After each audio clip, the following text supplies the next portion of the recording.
Lights, camera, action!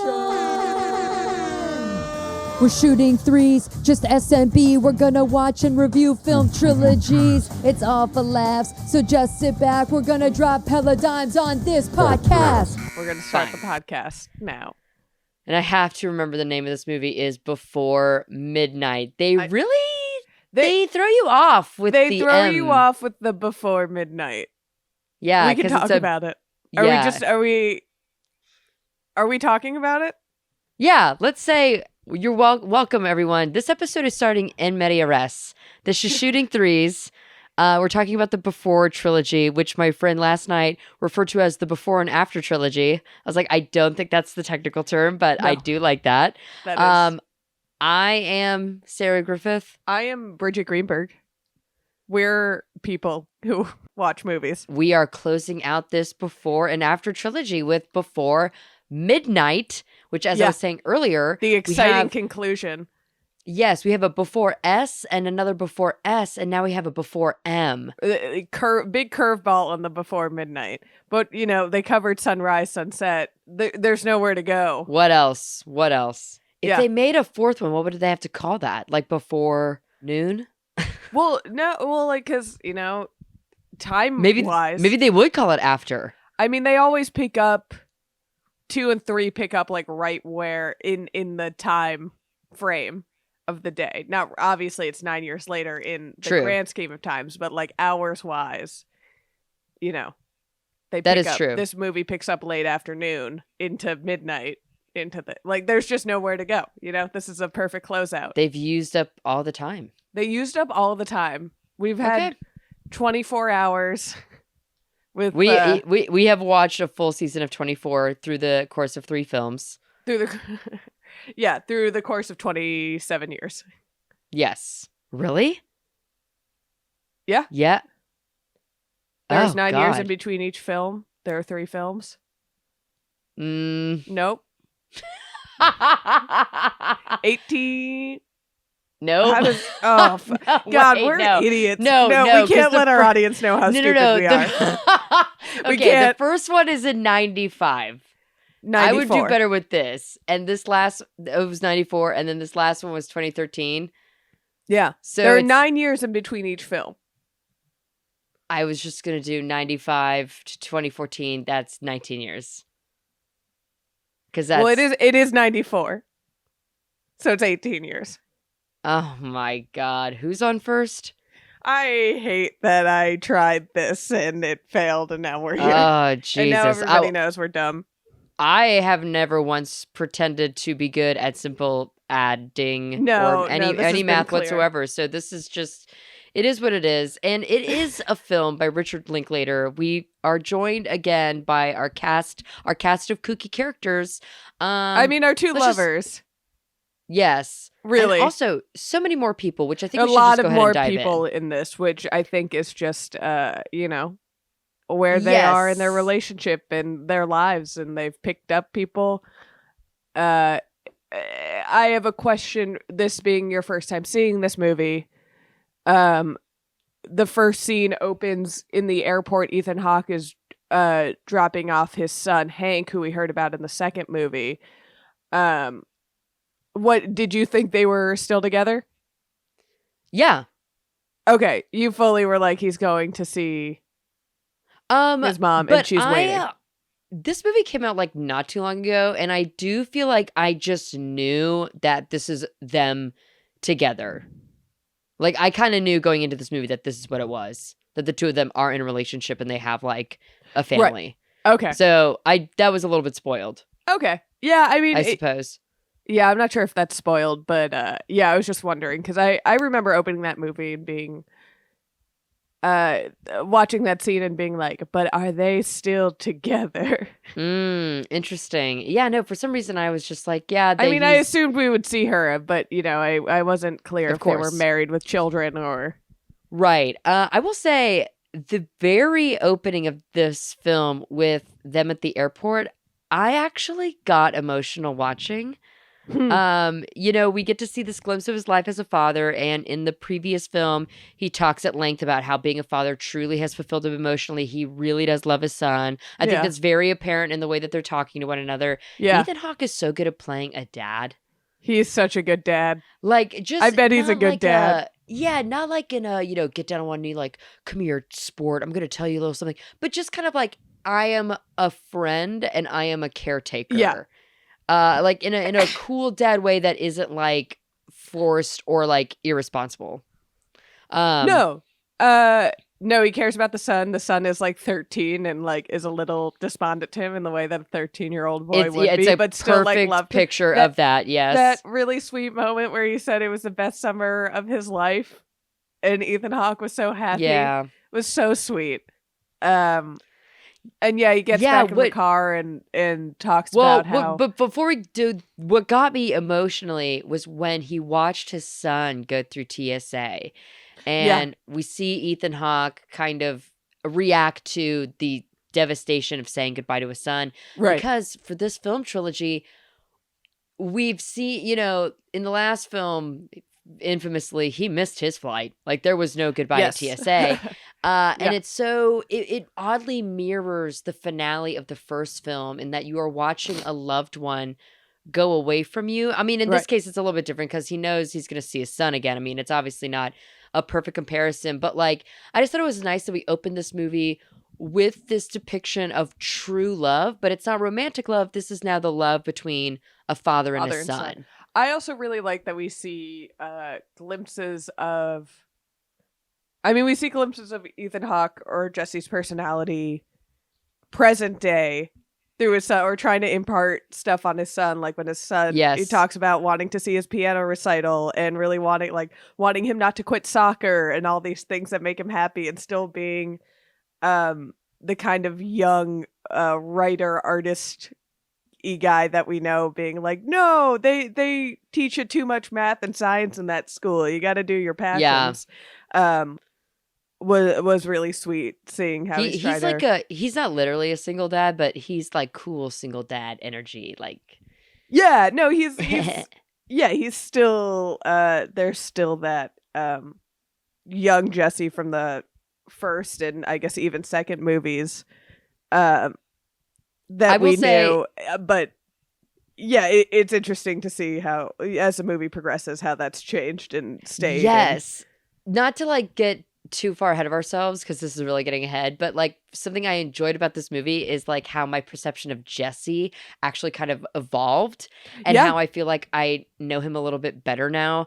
And one of the well, I won't get to that part yet. Okay, so anyway, we're wrapping this thing up at the trains, not the train station.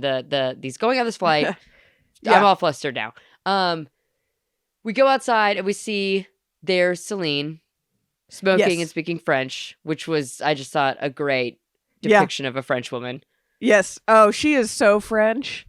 Yes. While in the back seat are two of the most Ethan Hawke and Julie Delpy looking kids I've ever seen. It's crazy that that's not actually one of their children, or both of their children. They're also the most gorgeous little girls with like the craziest curly blonde head of hair I've ever seen.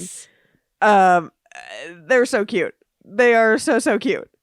Running around on the Greek islands. Yes, and I'll be honest, as we talk about like the first third of this movie, I think it's the first act, as some would refer to it as. Sure. I kind of had to warm up to this movie because there were moments in this movie that were just a little bit too picturesque. Sure. So, like, getting a little bit ahead, like, when they finally showed up to, like, this Greek expanse that they're in, like, this gorgeous the house. Villa, whatever, yes, and the kids running around and stuff like that, like, that was all very lovely. It almost was, like, a little too on the nose at times for me. Yeah, I guess I see what you're saying. I get, because, I mean, all the other movies have that. You're in... Definitely. You're in Vienna. I don't know why this one rubbed me a little bit off. Yeah, that's it. I think there's also knowing that they're married with children now and seeming to live like a pretty solid life together, despite, you know, the issues we see them have. I think there's no, in this movie, what it loses with having them happily married, or quote unquote happily married. Yes. Or not even married. They're not married. But together. Is that sense of like propulsion, will they, won't they, that you have in the first two. Like they're settled. There's not a like, is he gonna make the plane, or, you know, are they gonna meet up again? Or have sex, or any of that. That's kind of gone away now because they live, relatively domesticated life for a writer and an activist, who are not married. Right. But yeah, so I think maybe then you get swept up a little bit more in the like picturesque, perfect summer that they seem to have had, and they do recognize like clearly this wealthy patron of the I don't really know what Patrick is, but he clearly houses writers. He hosts like a writer's retreat. He clearly supports authors and like lets them onto their palatial estates to write. Jesus. Which I think is a thing that like I've seen that and heard about these like writers retreats that happen with people, but you do get swept up a little bit in that more of this like perfect summer that they just had. Yeah, and I will also say that like something I learned as this first act unfolded, like I really am only interested in seeing kind of the two of them. Not that I didn't like the other characters or whatever, but I don't know, like I guess like I've just grown so accustomed to how these movies are that it did, like I said, like I didn't dislike it. It is something I had to warm up to.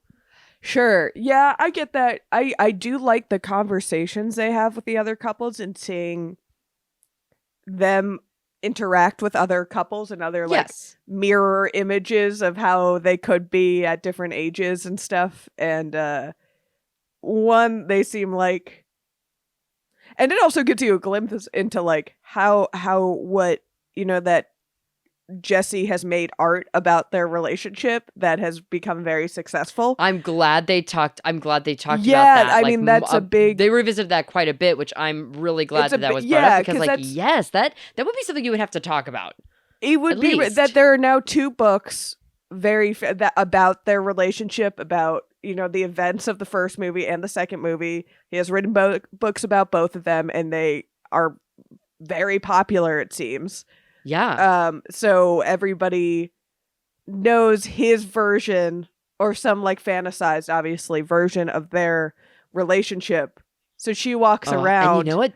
Yeah. And is that girl from his books, and that is clearly causes some tension in their relationship and is a little uncomfortable with her, rightfully so. And how she deals with being a muse, like that is with her own life and goals.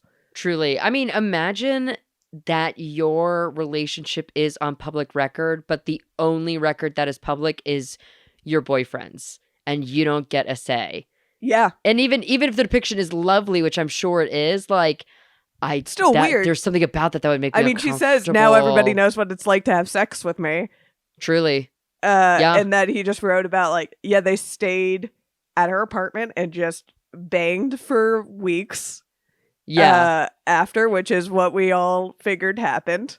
But and I'm sure the way he's going to write about sex is going to be flowery and probably like not ostentatious, but he's laying it on thick. I can already tell in that book. He's laying it on for sure. I mean, if you are writing about a romantic encounter, arguably probably one of the most romantic weeks of your life, it is going to be things are throbbing, detailed and rose-colored and intense, which I'm sure it was. It's just weird to have that on public record. Definitely. I actually just read a memoir where the author did include like some sex scenes, which was very honest, and I appreciated that. But I did think like, dude, how do you sit at your computer and like, I slid my panties? Like you have to like write this erotica about yourself. Yeah, it's got to be strange. But I I get what you're saying. I really enjoyed one. They also seem like I couldn't tell in that dinner scene. I was like, would I like having dinner with them, or would I be like, oh brother, these people? There was a few times which, again, it's to the credit of the script and the performances. This is not a complaint, but there were a few times in that dinner where it was visceral. It was like, ooh, it was I feel like we're watching a Celine and Jesse show at this dinner. I'm uncomfortable. Like when she got into the whole like bimbo role playing, whatever, like it Yeah. just goes on a little bit too long. Too long. Like it shouldn't have gone on at all, because when she started that, I was like, oh, Jesus Christ. Yeah, I mean, it was funny, and then now we're just watching it, and they're having like a little bit of an argument in front of people. I mean, Yeah. it's yeah. it's a little strange, but I did like those conversations really stuck with me, especially how Patrick and the other older woman talked about their marriages. Mm. I thought that always stuck with me a lot. The fact that guy Patrick talked about his wife and them always being two separate entities. I love that. Yeah. I really love that that they didn't need each other. They liked being there for each other. Yes. And yeah, hearing that juxtaposed with Celine and Jesse, who seem, I mean, they're arguing and clearly have different viewpoints, but like obviously his work is dependent on her. His success is truly dependent on her. And maybe she feels that way a little bit more. I mean, she argues that all the time, that her life has to come, her wants and needs have to come second to the family, while he can right go off and write and have her be this romantic muse to him.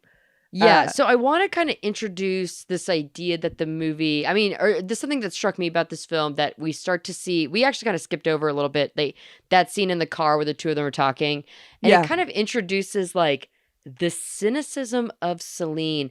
Sometimes she speaks about the relationship like the fact that they are going to break up one day is defined, inevitable, and that is set in stone, and it's going to happen. I mean, the first instance of this is he, like, I think understandably so, is lamenting on the distance between him and his son after just dropping his son off at the airport.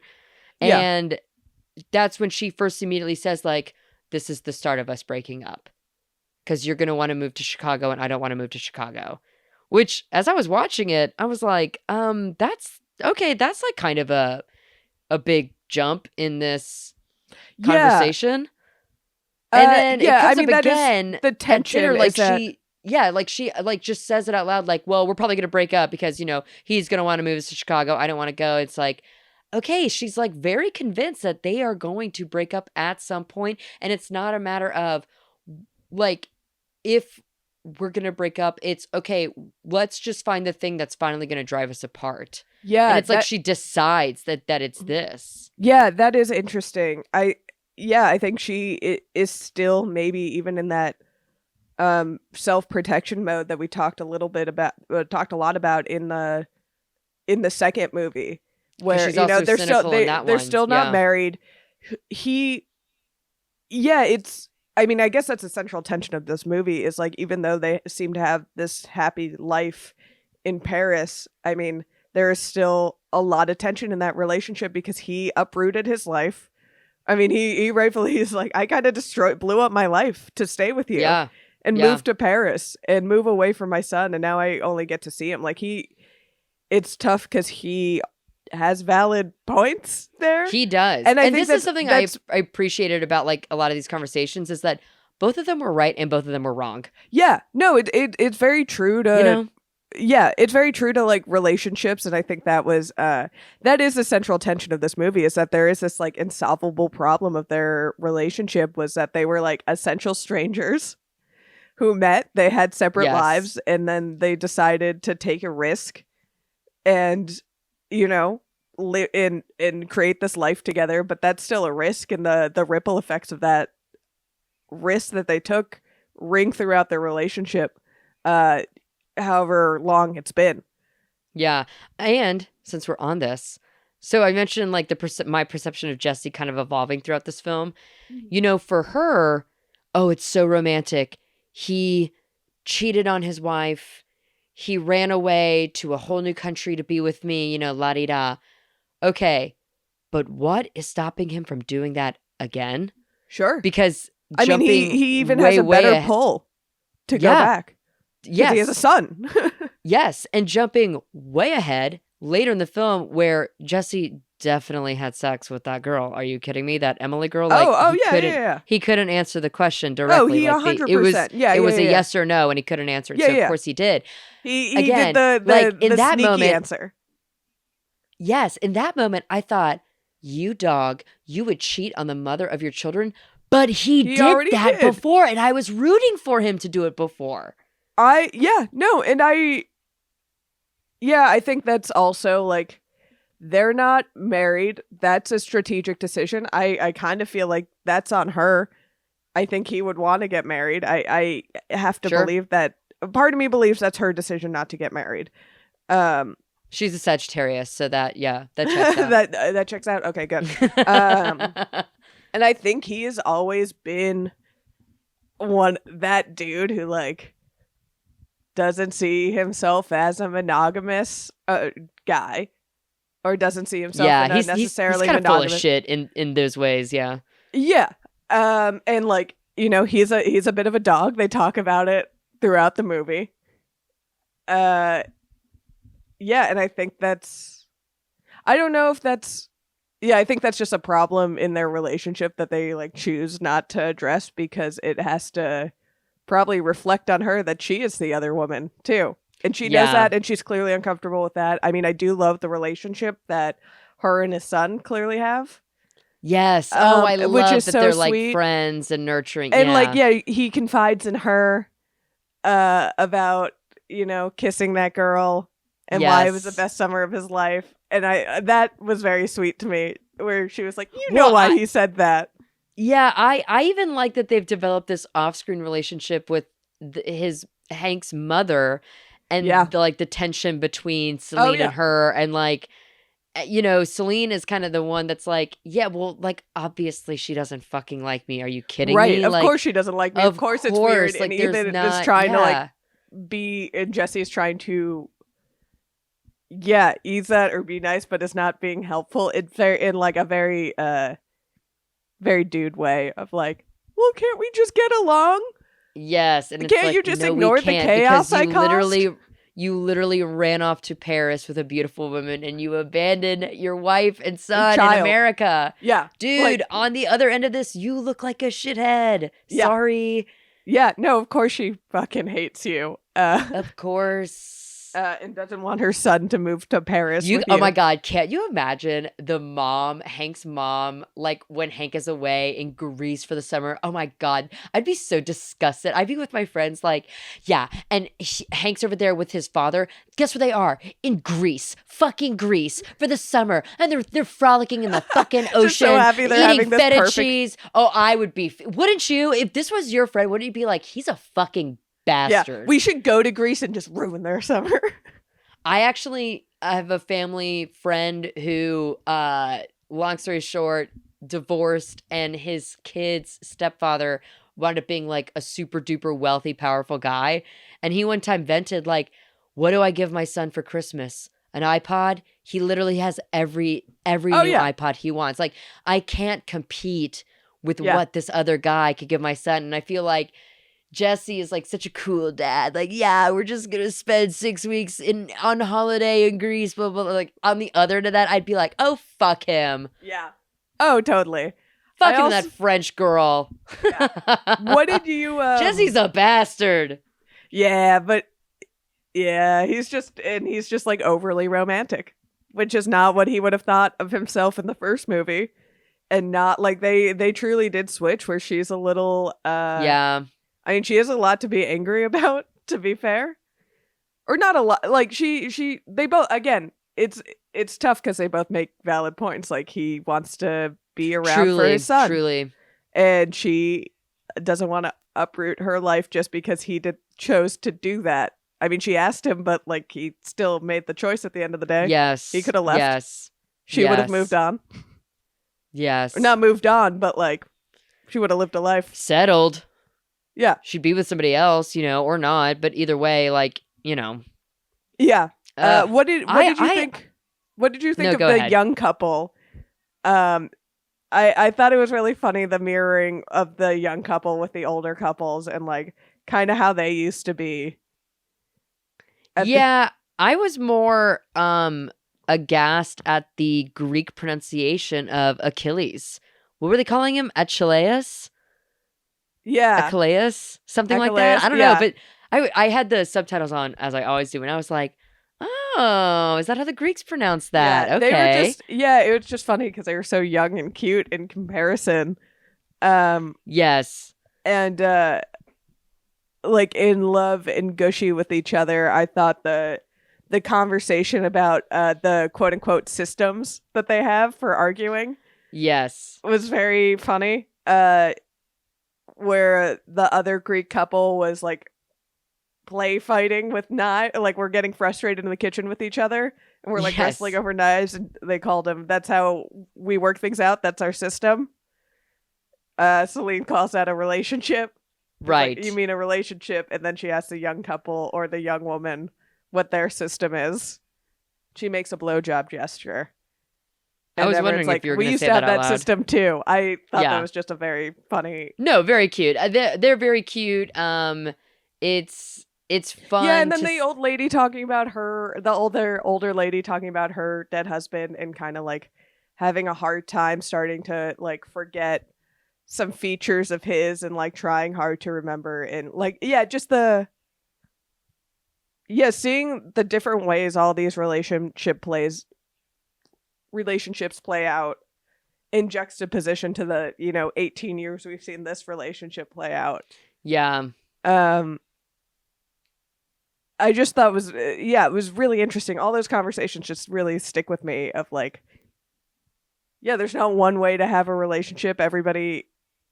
Two people fit, or there are people who fit together or don't fit together, but make it work. Just hearing the nature of different relationships is what drives this movie. And I kind of like that we hear from other people in contrast with them. It's not a miracle that two people fell in love. It happens all the time. Yeah, it's not a miracle, but and then there's a different experience. And then there's still like, as relationships grow and get more complicated, you're two separate people with similar maybe but different worldviews, and you have to find a way to make that work. Yeah. And we're watching throughout the movie, our main relationship, we're watching kind of brush up against that. And then they have this beautiful walk where they're like talking. Oh my God. Yeah, let's get to that, because that walk is incredible. God, so lovely. My God, I've never wanted to grow to Greece more. Oh my God, seriously. I think you could go for like super cheap. Oh yeah, I it might be cheaper to go to Greece than to go to New York. Maybe. So we need to look at those flights. This is a different conversation. I'm not gonna watch Greek Joey Chestnut put away 30 pounds of feta cheese. I want to see Joey Chestnut house 70 hot dogs. Yeah, it's not the same with cheese. Although, please support, for the love of God, please support the Patreon. We need your help more than ever. Get us to the Coney Island hot dog eating contest a reality. on 4th of July. That's all we want to do. But yeah, they take this walk to the hotel. Their friends like bully them into going to this hotel to have a romantic night. And I 100% agree with Celine here. Celine. Celine here. I know, because fucking Celeste and Jesse forever, right? That other movie? Yeah, it is that other movie. Which I have been doing that nonstop. It trips me up.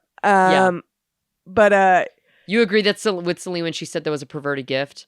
It's just a weird gift. I've heard other people do that, and I've seen like on wedding registrations you can like book the couple a couples massage on their honeymoon, and I'm just like, there's something really weird to me about that I've like paid for like a sexy time for them. That's weird. Yeah, I don't know.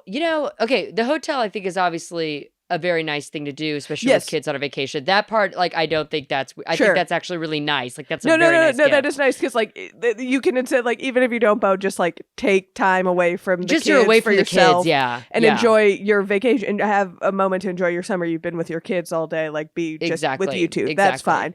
But yeah, but the couples massage. I'll be honest though, I don't think I really know what a couples massage is. Are you just getting a massage? Are there two tables in the room and it's like you and your significant other getting massage at the same time?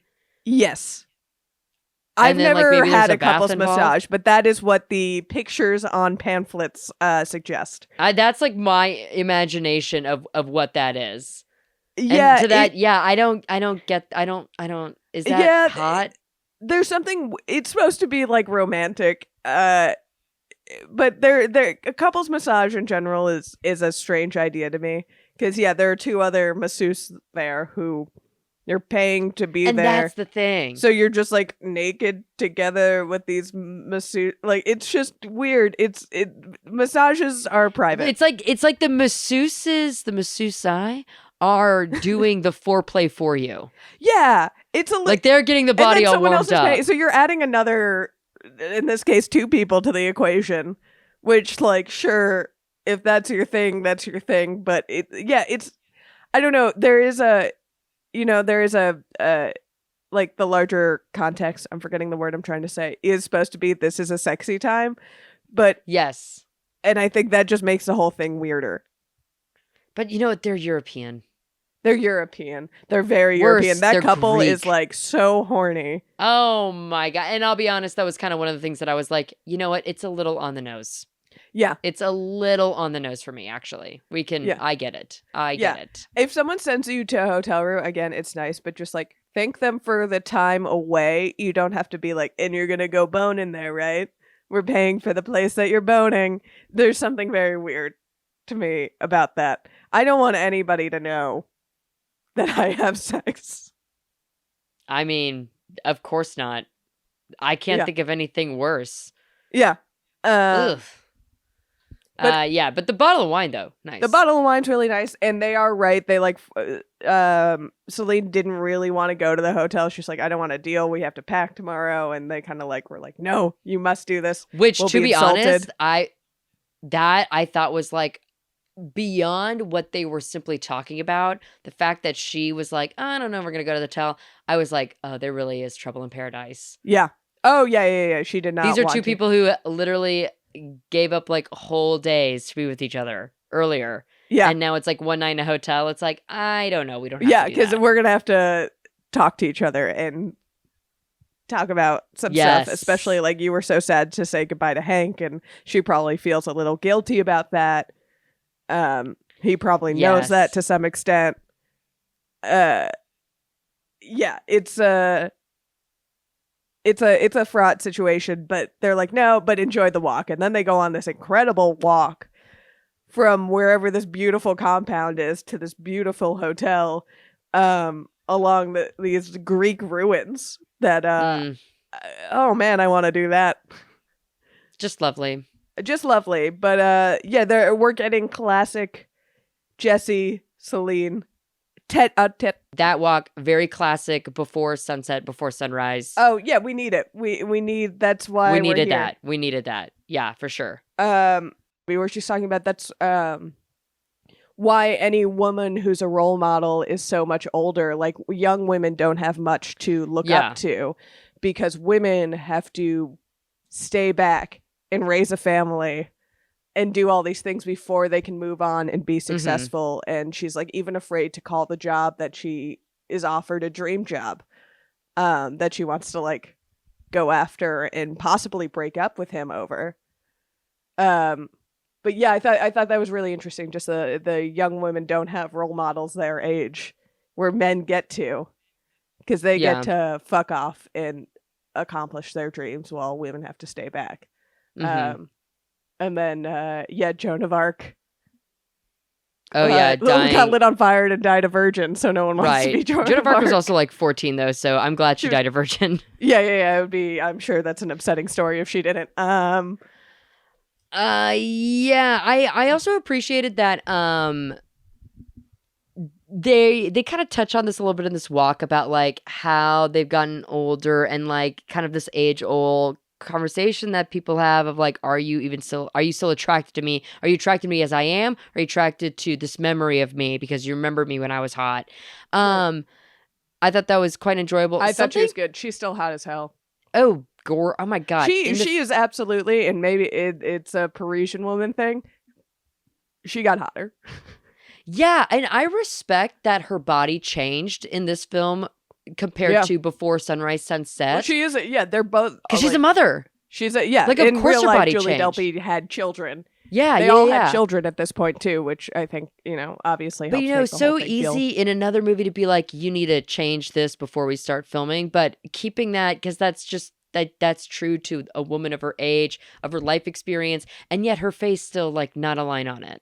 No, I was reading, and that was like part of the reason Richard Linklater and Ethan Hawke and Julie Delpy all wanted to do a third is because they all had children at that point and wanted to explore what happens to a relationship, even like one as whirlwind and fanciful and romantic as theirs. Yeah, when children are in the equation and when you're now raising a family, because it's not just about them two anymore; it's about their family. And in this walk, that's when they have that conversation about like, when do you even have your own time? Yeah. Like the time that you have that is yours is so short lived. Yeah. Yeah. It's just that period that we kind of saw them in those 9 years of the first and second movie where like you are out of your house, you're on your own. And then, you're expected to get married and have children. And then your life is not about you anymore. It can't be.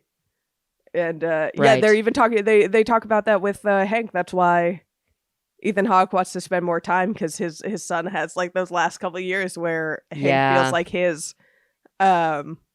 before he is gonna become a little Jesse and talk a woman off a train. One could hope. I mean, he's already kind of working the European ladies as it sounds. As it seems, yeah. Something that impressed me about Jesse and Celine is how quickly they could be at the brink of like a true honest to God knockout drag out fight, but then one of them makes a joke and you're like, oh, were they like kidding around and being sarcastic with one another? Because like I was afraid that was going to become like a fight. Yeah, I think that's very true to relationships that have gone on that long or at that level of well, they're not afraid intimacy. of each other, right? Well, they can.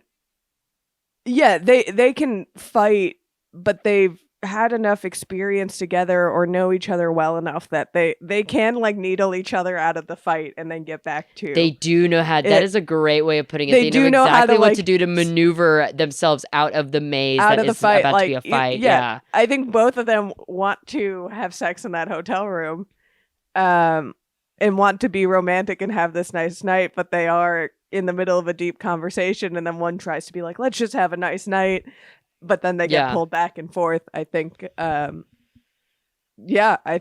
once again this movie does an excellent job being like, these two people have known each other now for a while, they know each other intimately now, they're not strangers anymore or strangers who met once and met up again. Their relationship has changed and the way they interact with each other has changed. In the second movie they were afraid to fight. The whole time they were afraid to like be real with one another, and now now their life is more complicated and the way they're real with each other is a lot more personal and aggressive because they know each other better.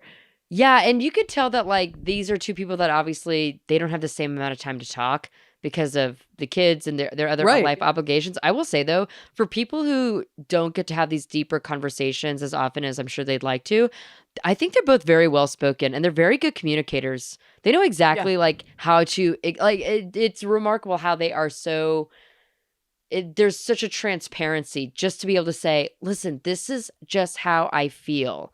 These are the facts and this is what I'm thinking currently in this moment, no matter how harsh or how tough this might sound. Yeah, and I think that's ultimately why they, work well together and why we're following this couple and so invested in this couple, because in some ways they are a perfect match for each other and that they are both very highly intelligent people who, just understand each other in a way. They don't agree with each other, but they can get the other person to understand them.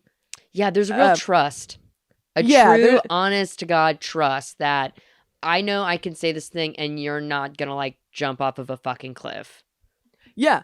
No, and I think, that's kind of how their relationship started, is they're like, here are all my ideas on the world. Here, let me follow a strange man off of a train in a city that I'm not familiar with. Right. So, like, talk about trust. There was trust from the get-go, and now they know each other better, and they can cut each other a little bit deeper, and their problems are with each other, and not just like how their lives are shaking out. So, seeing them at this stage there's something about this movie that is it's a little tougher of a watch. It's not as, romantic and whimsical. Oh no, this one is okay, but seriously, let's talk about this. Yeah, it's a little harder of a watch, but I think it's completely worthwhile and interesting because you've now... Yeah, we haven't seen them truly spend years getting to know each other. And now they have, and they communicate differently, and they've grown up, and their points of view have changed, and their circumstances have changed. And again, what Richard Linklater is so good at, making the way in a way that feels really authentic and real and relatable. In movies so much you see couples having like screaming match fights. And I don't know, maybe I don't know the last time I yelled at someone. I've never yelled at someone. Yeah. Like in an unhealthy relationship, okay, yeah, that's going to be what you're saying. Yeah. These knockout, drag out fights. But in a relationship where people, like there really is mutual love and mutual respect, it's going to look different. And these are two people look different. Like they definitely say things that cut and hurt each other. They do know how to do that, and they are willing to use it. But it is not... I think there's always some understanding, and there are moments where like clearly they need to be away from each other. Yes. But there's always, even when they do that, there's always an understanding that they knew which button to press. They don't mean it that way, but they did want to press that button. Like it is more a matter, you're more mad at the fact that they went there rather than actually said that. Yeah. Because when she says, let's just break up at the end, when they have those final fights, she leaves twice, or I guess she leaves 3 times, and he just sits there and doesn't do anything, and then she comes back because he knows she didn't mean what she said, and will come back. Yeah. In those hotel rooms. It never... You're a nerd because it's a real fight, but there's always a sense in him that he can get her back. They're not... This isn't it for them. Like, he is gonna... Well, I mean, they also have kids that they mutually love and adore. Like, even if they absolutely hated each other, I don't think that... Yeah.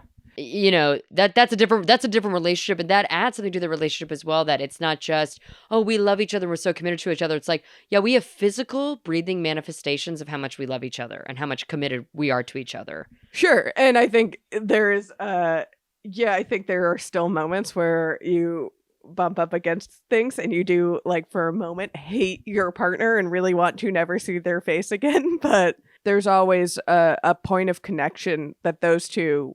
I mean, it's not always the case, but like with our 2 romantic heroes of this movie, like there's always something that they're going to come back to, and that's what makes this like a romance movie, is that these 2 seem like they are truly meant to be together, no matter how much they get under each other's skin and can hurt each other, and truly want to never see the other person's face ever again. Yeah. Okay. How did... Moving on. Just to that end bit, because I want to know, if you were Celine, and everything that has happened in this last 45 minutes that's happened to you, you're really there, and your man comes out to you with a goofy little motherfucking shtick. Oh, here's what I love about that. Okay. Here's what I love about that is we were talking about that earlier of like they can still say something that will get the other person out of the fight. Yes. Or like out of that mindset. Yes. And she clearly, like, I've been there, like, where you don't want to leave it alone. You don't want to fall into this trap. And you see her fighting it. And she's like, no, I'm really mad at you. But then he keeps doing it. And keeps trying to needle at it. And it does eventually break her down. I would be annoyed as hell. It would probably make me angrier for a little while until I do that thing where, like, exactly what she did. I get where she's coming from. And because the fact that she didn't really ever, I don't think she truly meant it when she said, we're done. Yeah, no. I don't think she meant that. And I think he knew that and understood that. So I think that was his way of like, I'm going to get her out of it. It's going to be a little tough, but I'm going to keep going. And then you finally like tear down that wall of like, all right, you're right. Yeah, I guess I just realized about myself that initially when I watched that, I was like, okay, this is cute and funny and all, but I would be pissed. Can I just not have a fucking moment alone? Like, can I just not have a fucking moment alone? Please, can I just have a moment alone? I'd be pissed and I would want to get up and walk away and just be like, no, for real, I need to be alone. But I think the reason why I would do that is because I think if I would stay, I would do what happened with Celine, where eventually, he would be able to work me over. Because ultimately, this is somebody that I love. It's commitment to the bit. At the end of the day, you respect someone who's committed to a bit. I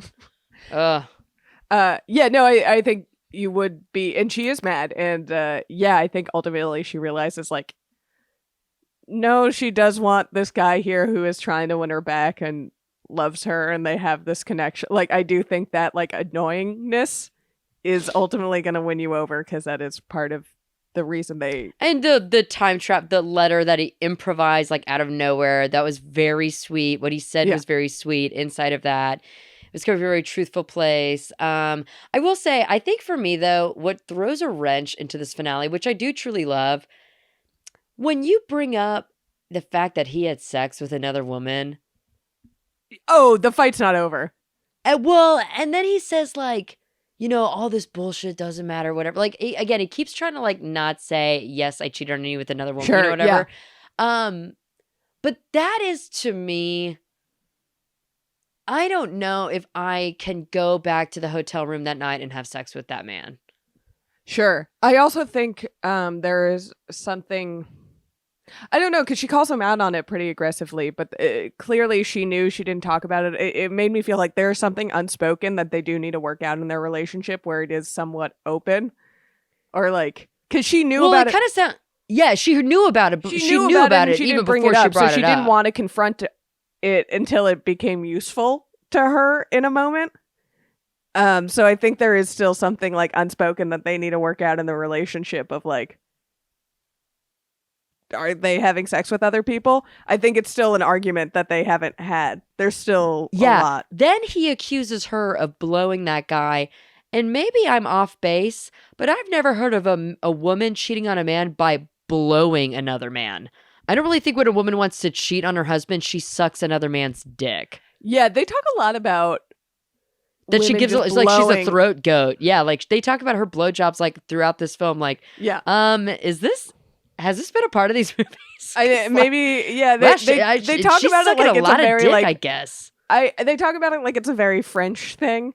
Sure, yeah, it's kind of a joke, but then like he really does say he does needle her with that, and clearly that's still like I don't know. There's something still a little, I guess, toxic about that relationship, or a little like. Well, girl, you're a feminist. You're gonna take this. You're gonna take this. Your man is accusing you of blowing other men. Yeah. Stand up. Celine, stand up. Yeah, no, I think they still fight this man physically. It's not it's certainly a flaw. Yeah, it's certainly a flawed relationship because there's clearly a lot of things where they just want to. I mean, we see it throughout where they're arguing and there's stuff that they kind of try to needle each other out of the argument. Because they're like, let's just have a nice time. And that, I think, again, is true to relationships where you're like, I don't want to do this now. I wish it could be a nice time. It's not going to be a nice time anymore because now this is the undercurrent and we're going to have to talk about it. But well, then also, like I said earlier, Celine was the other woman. Right. I actually knew this girl in college who she had a crush on this guy, but this guy was dating somebody else, and that guy cheated on his girlfriend with her. And then that's how they started dating, because he dumped the other girlfriend to be with her. I know so many of those. Yeah, that's and then he cheated on her. Of course.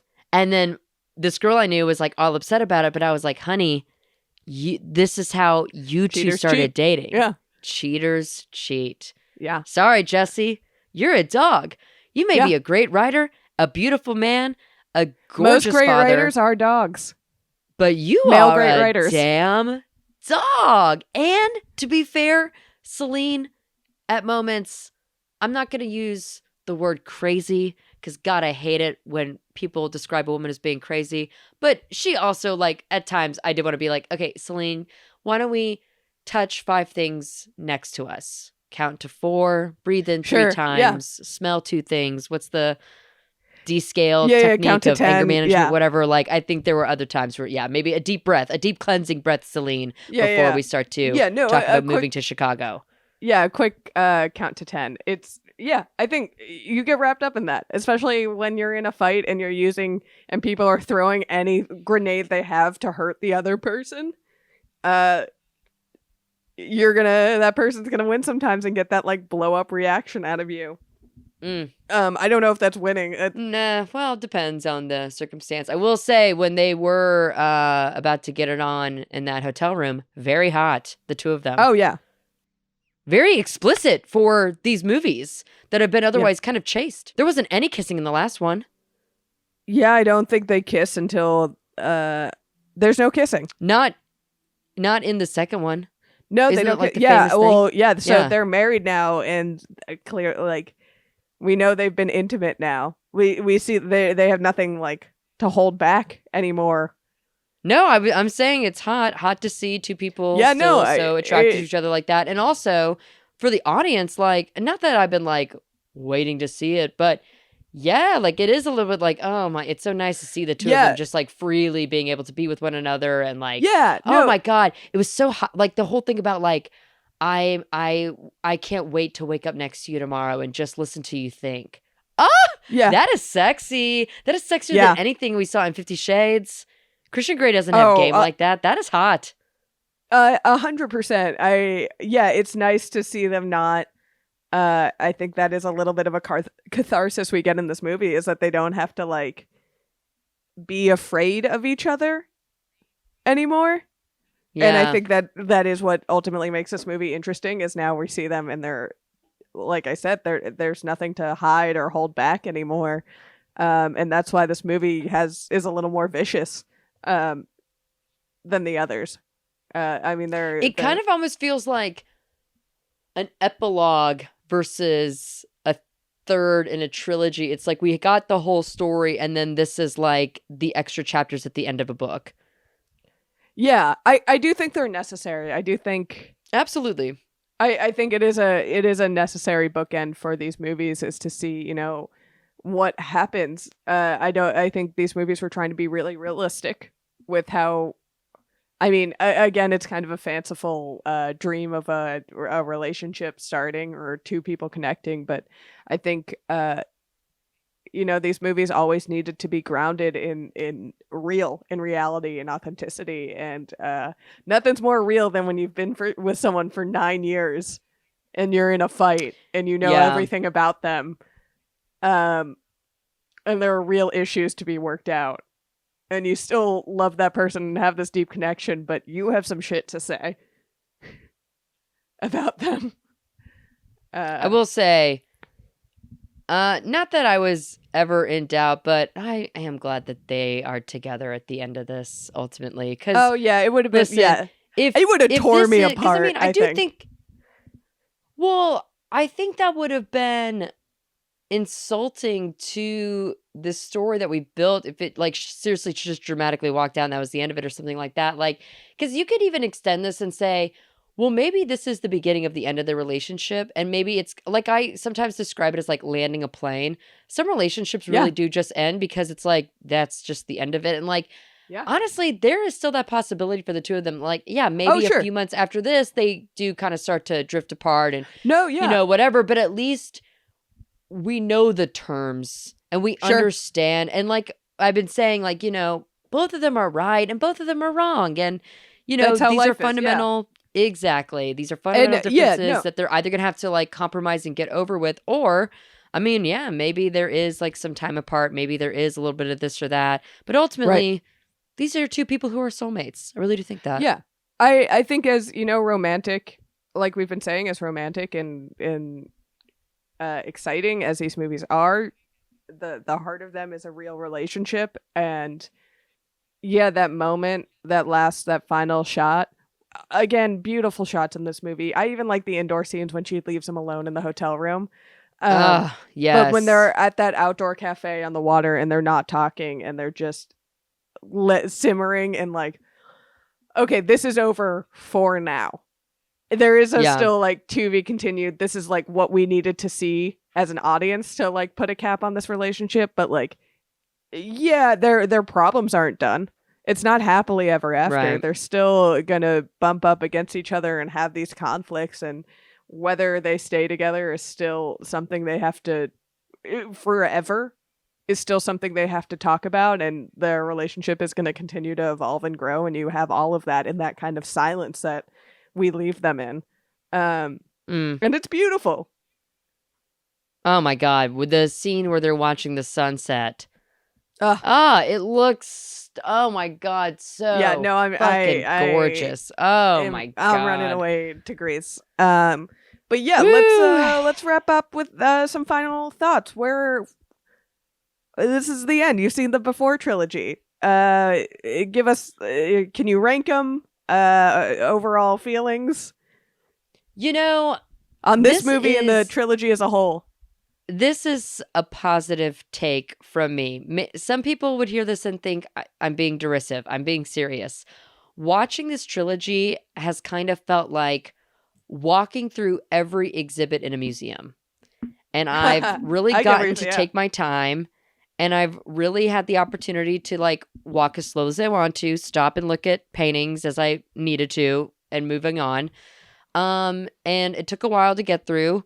And at the end of it, like my feet kind of hurt and I'm ready to like sit down and get food or something like that. But it was, this is more of a broad stroke. It's not like I don't know if there's like any one particular scene from this trilogy that I'm going to think about all the time. Like it might come to mind as there are conversations that you'll think about, or at least I find myself thinking about. There are moments in conversations. But these are just nice films to just kind of like experience, observe, and then kind of just. Do you think you'll revisit them? Close. I don't know, because this is the question. So it's like, because what I was leading up to saying is like, these are the kind of movies that like I don't ever have to watch again, and I don't mean that in a negative way. It's because truly I just enjoyed. You've had your time with them, like, yes, but I am I'm glad I watched it at this age, because that's something we've talked about is, when did you, because other people talked about like, oh, I saw this in college, and like, oh my God, if I had seen this in college, like my whole personality would have been different. Like I would have been insufferable. I'm warped around these movies. Yeah. Just, awful. But I do wonder, oh my God, not to sound like a single white female, but what if one day I'm married and I revisit it then? When I'm in love. Let me watch these movies when I am in love, or when I feel like I am comfortable in that sort of situation. Because I'm watching this now single. That is the only time I think I would want to maybe take a look back, is like, well, now that I'm in a different emotional and mental place, how does this affect me differently? Yeah, I mean, I certainly... Yeah, having watched these movies in my early 20s and then late 20s, and then both single and in a relationship, the viewing experience has been wildly different. And I think I still... Yeah, I appreciated the third movie on the second watch a lot more, having come to it from being in, somewhat of a long-term... having been dating someone in love with someone for, significant period of time, I guess. You could say years. I don't know why you can't bring years. yourself because I get weird when I talk about being in a relationship. You're saying like everything else. Like you could just say years. It's okay. Years. Yeah. It did change my experience and my like understanding of these movies, and I wonder how it changes if I, in the next 9 years am now married with kids, what happens to my viewing experience. These movies are a lot about the perspective you come into them with.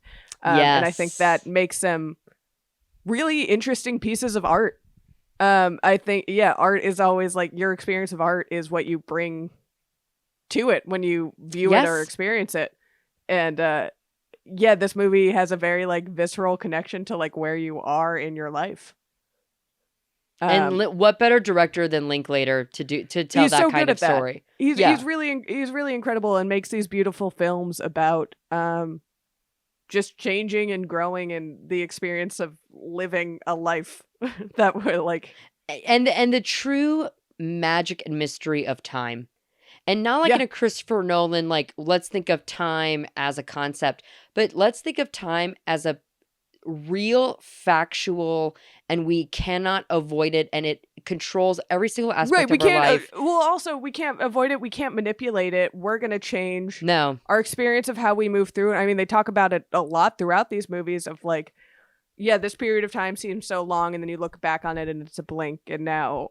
he was waiting to be an adult his whole life, and now that's here, and he just wants it to stop. They repeat a lot of conversations too with different perspectives. Also, through the course of these movies, they talk about how they experience time differently at different ages, and I think it's something really beautiful and interesting about these movies that make it so much more than like a romantic love story. It makes it about growing up and it's your philosophical experience with the world and other people in it and how you connect. I love these films so much. I'm glad I've watched them. Yeah, I remember you were a little nervous coming into these, being like, "Will these movies wreck me?" I had been told.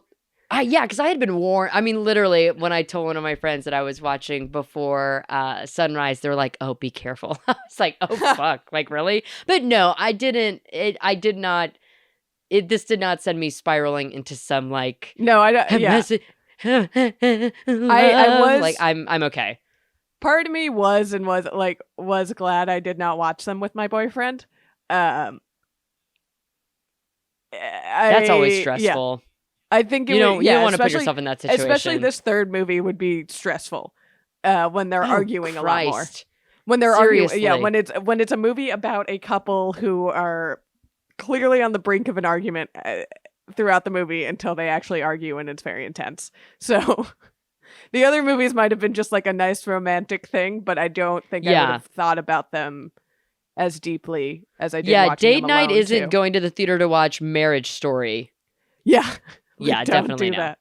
But yeah, I also think what works so much better than this movie than A Marriage Story is just Marriage Story is like the blown up romantic version of a fight.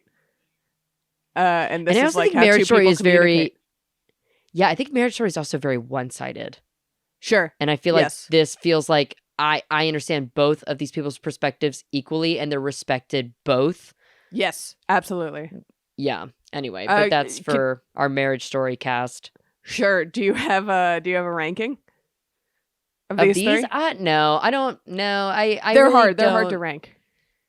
If you were going to revisit one over another, which one do you revisit? I mean, before can you watch Sunset these movies separately? Also, do they work? Like, Bridgett, can I answer just one question? You I have so many, me. No, I think like the one that I maybe think is my favorite is Before Sunset, but I don't think that's fair to say because the stakes are just so clear, and those stakes only exist because of Before Sunrise. So yeah, I don't really have a ranking. I think they all are equally very, very well done, and I think they're well done in very different ways. Like, it would be hard for me, like I would just maybe say like, I don't know, 5 stars across the board, and just say like as a collection, just really strong And I think all these films you could watch on their own.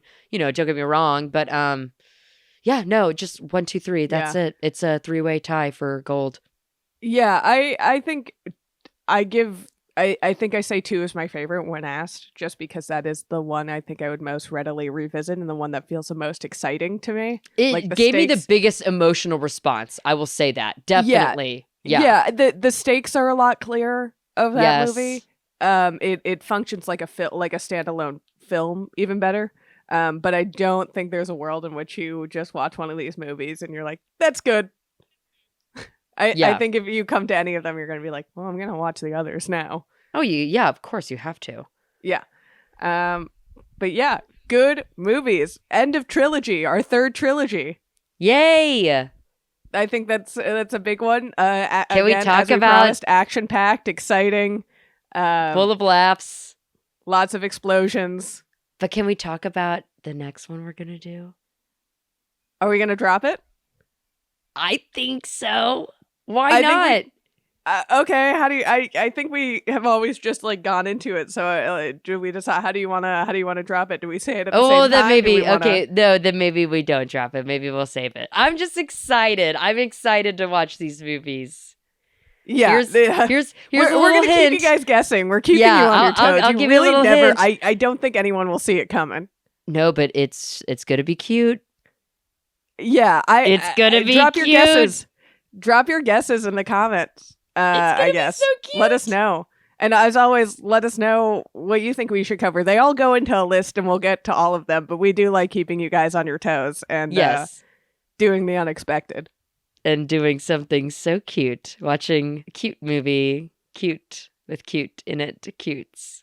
I'm so excited. You're giving too much away. Sorry, I'm sorry. All right, excited. We'll see you next time. Yeah, you can. We're on Twitter. Yeah. Do the thing. Sarah's good at it.